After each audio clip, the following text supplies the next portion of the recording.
There's actually one other cool character here, and it's going to go into kind of like a new territory, let's say. Oh, Um, Actually, there's a few characters that I think are worth mentioning. nice. Hargon, I think we can come back to. Yeah. We know him as kind of like the rooting evil of the game, Yep. terrorizing the land. But when you are able to sail, you can sail to Alefgard, which was the first continent in the first game. Oh, yeah. Yep. And so I thought that was really cool when you go to Olive Garden, and you can, when you start Dragon Quest One, it's like you can see the evil castle right there. Tantagil, or what is it called? No, Sharlock. Tantagel, Sharlock Castle. Tantagil's the main castle. Sharlock is the the one with evil one. Dragon Lord. Yeah, yeah. And so you can just bypass that entire thing, like stopping you. So when you get there, you can actually just pick which one you want to go to first. Yeah. Obviously, go to Tantagil to get to the inn and save and everything first. But you go through Charlock, and the Dragon Lord is right there.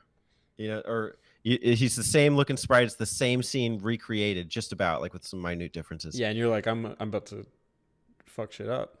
Yeah, and I left because I was like, oh, I'm not ready for this battle. And then I look at my guide, and my guide's telling me, just go talk to the guy. And he's like, he's going to give you advice. I'm like, that's so cool. It's the grandson of the Dragon Lord. And he's like, I come in peace. And I want to give you a tip about the 5 crests and when you assemble them all together. And so I didn't even have to do that because it doesn't give you anything except for the advice. But Yeah. I just wanted to go back and just go talk to him. Yeah. That's such an interesting nod that they would include the original map. Obviously smaller, but maybe include the main parts and let you explore that. See the history of the game.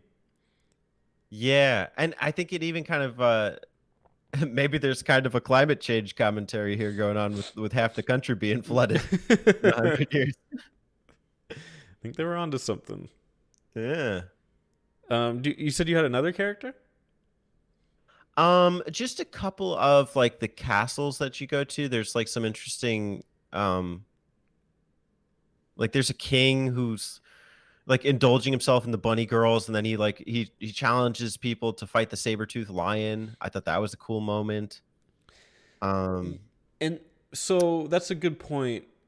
A lot of that stuff is like my biggest complaints about Dragon Quest 2. And okay. it sucks because it's not entirely fair. Like we were saying, like Dragon Quest 2 is that midway point. It's trying to get things right. But from like a narrative perspective, as interesting as some of those ideas are, it isn't like fleshed out to that next level where it's telling a story. Like it's cool Yeah. that you see the Dragon Lord's grandson. Like that's freaking awesome. Yeah. And that's a good start. That's like awesome. He's there. He's like, go find the 5 crests. Oh, thanks, I guess. Which is cool. Like I like that he's there. But what I really like about the future Dragon Quests is that these are like stories. Like they're quests that they have a problem and you can solve them, and then go to the next town or help that. In this, it's like cool guy. He's got a cool thing. Fight this tiger and I'll give you a crest. Okay, I fought him. Okay, bye. It's like there's not like a cool thing that builds up, or you don't learn anything, or you don't get anything necessarily out of it except for the quest item. In that, again, limitations, inexperience. It's just they're working towards like building a bigger narrative with characters and everything, but they're not quite there yet. Is how I feel. Dragon Quest 2, written by the interns. Yeah. The interns are great storytellers. I was reminded of Dragon Quest 7. You know, when you go to the islands and there's like a unique story at every island. Except, like you're saying, it's very limited. It's very basic, and I can't think of like too many areas offhand in this game where I was like particularly wowed in terms of storytelling, and you could tell that was like potential appeal here. Yeah. Like when you get the sailboat, right? Like there's like a very brief moment where you like fight a guy and you save the guy's daughter. And he's like, "I'll give you my boat," and that's it. Yeah. And like I'm not like buying into the narrative of it per se. But you can tell. I don't know if that like I think they were trying to do so many things. They're trying to do the party system. They're trying to do multiple continents. They're trying to do like that aspect of storytelling where it's like it makes you buy into it, but it's still very limited. You remember in Dragon Quest One, it's like the main narrative is destroy the Dragon Lord, but then you can also save the princess if you want to. Yeah. It kind of reminds me of that. Like it's just like what? Like even from the start of the game, the king gets the message that Hargon is destroying the country. Okay, son, go save the world. Yeah. It's like choices without consequence. It's like they give you the choice, but there's not really like a reason to or not to. Like it's odd. And I want to say lazy, but it's a different time. Like they didn't have the things we had. And like you were saying with the boat thing, where you save his daughter and then you get the boat. Her daughter is in the like left corner of town. Like just like a tiny bit more effort is put a cave on the map and say my daughter was taken somewhere. I don't know where, but she's gone. There's a cave. Go to the cave, save the daughter, bring her back. Okay. Like that's kind of more like a story thing going on. It's so simplified that she's literally like 10 paces away. Just put a building over her and lock her in the cage. And make you use one of the 3 keys that you use in the game. Jesus. It's it's like you look at it and they're trying their best, but come on, man. It's laughable. I mean it's dumb, and I kind of like it for that. But yeah, there's room for them to grow here. You can see that. Yeah. Olive Garden. You get your breadsticks, but he does send you on your quest for the 5 crests. Tell me about the quest for the 5 crests. Okay, I'm sorry. I'm going button mappers, man.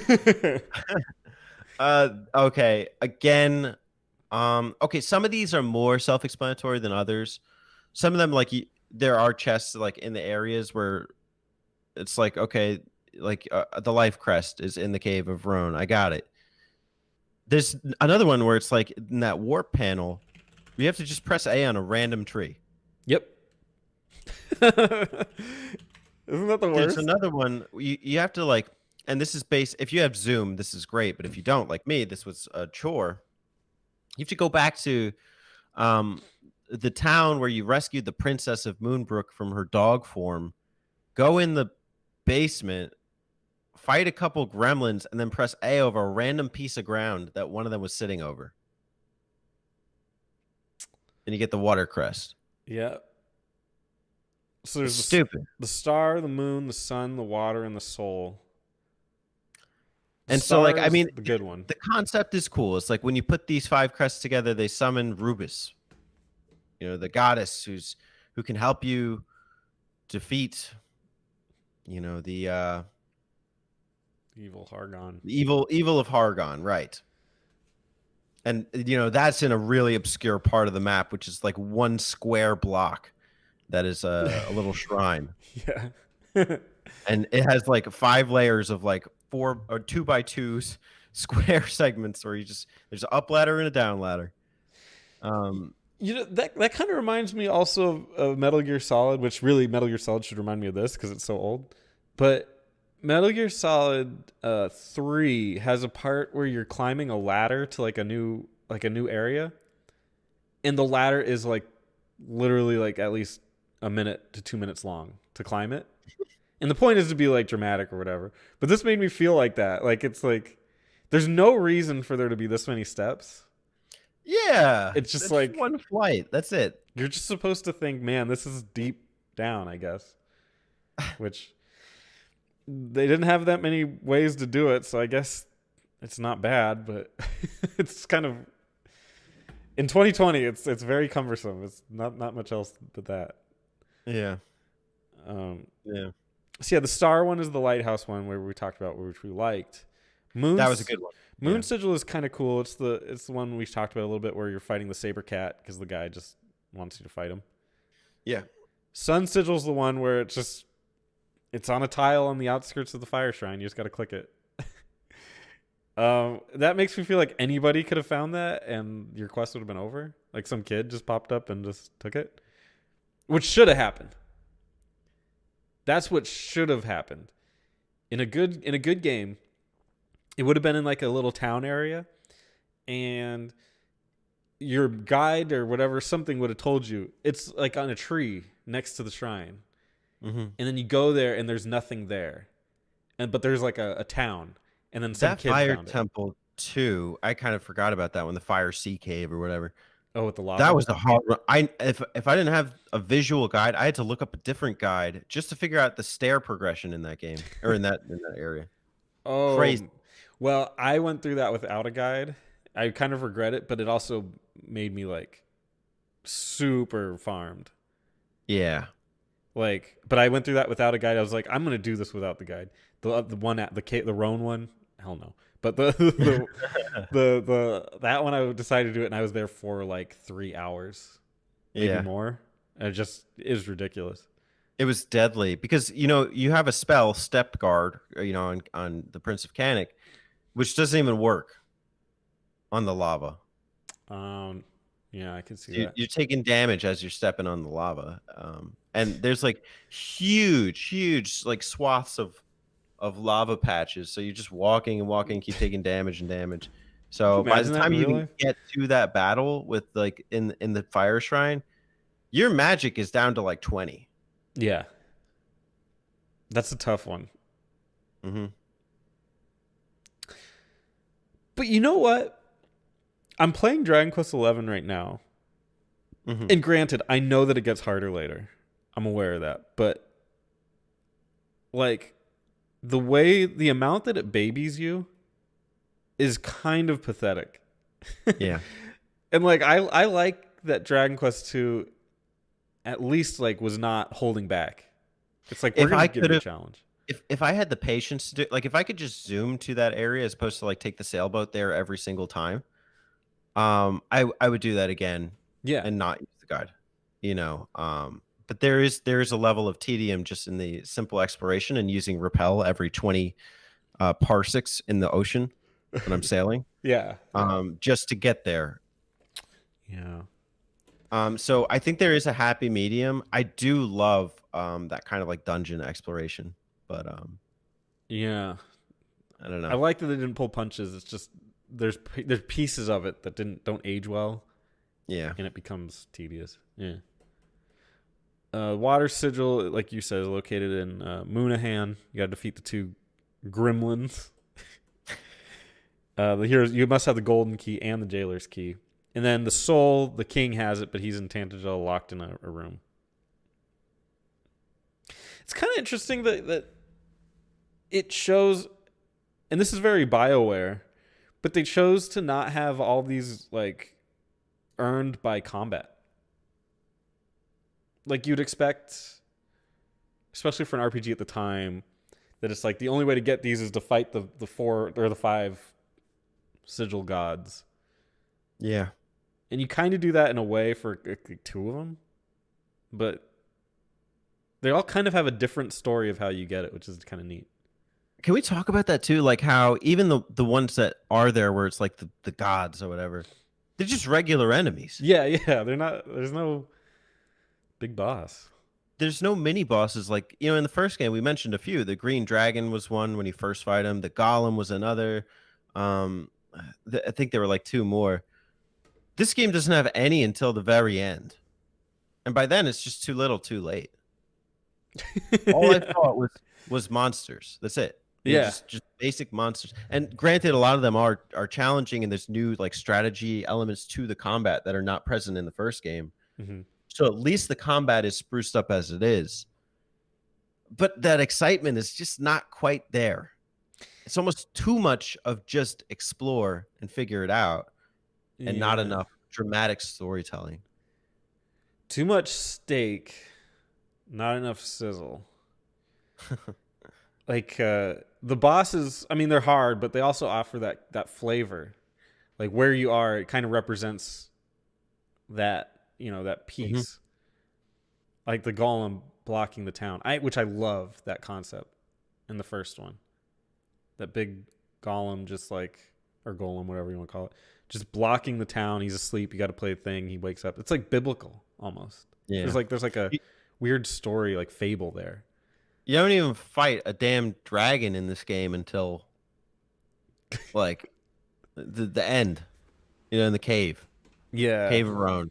Gotta love that Cave of Roan. And so, like, I guess there's one with the Mace Master the first time that you fight him in Middenhall. He's holding a staff or something. Yeah, this one was just missing some of that throughout the whole game. Yeah. No, yeah, like you said, no memorable big fights, I guess. I didn't even necessarily think of it, but I did notice it. It's just no fights. There's never like a point where I'm like, oh, this is the big tough guy. Yeah. Yeah. Like, you know I would fight tough guys. Like every time I come across a gold orc, I'd be like, okay, I got to take this thing out first. And then especially in the end game, when you're really in that grind heavy area, that's when you see some of these guys and you're like, oh man, just my luck today. I ran into another bullwong or whatever. But like in the majority of the game, it's just missing.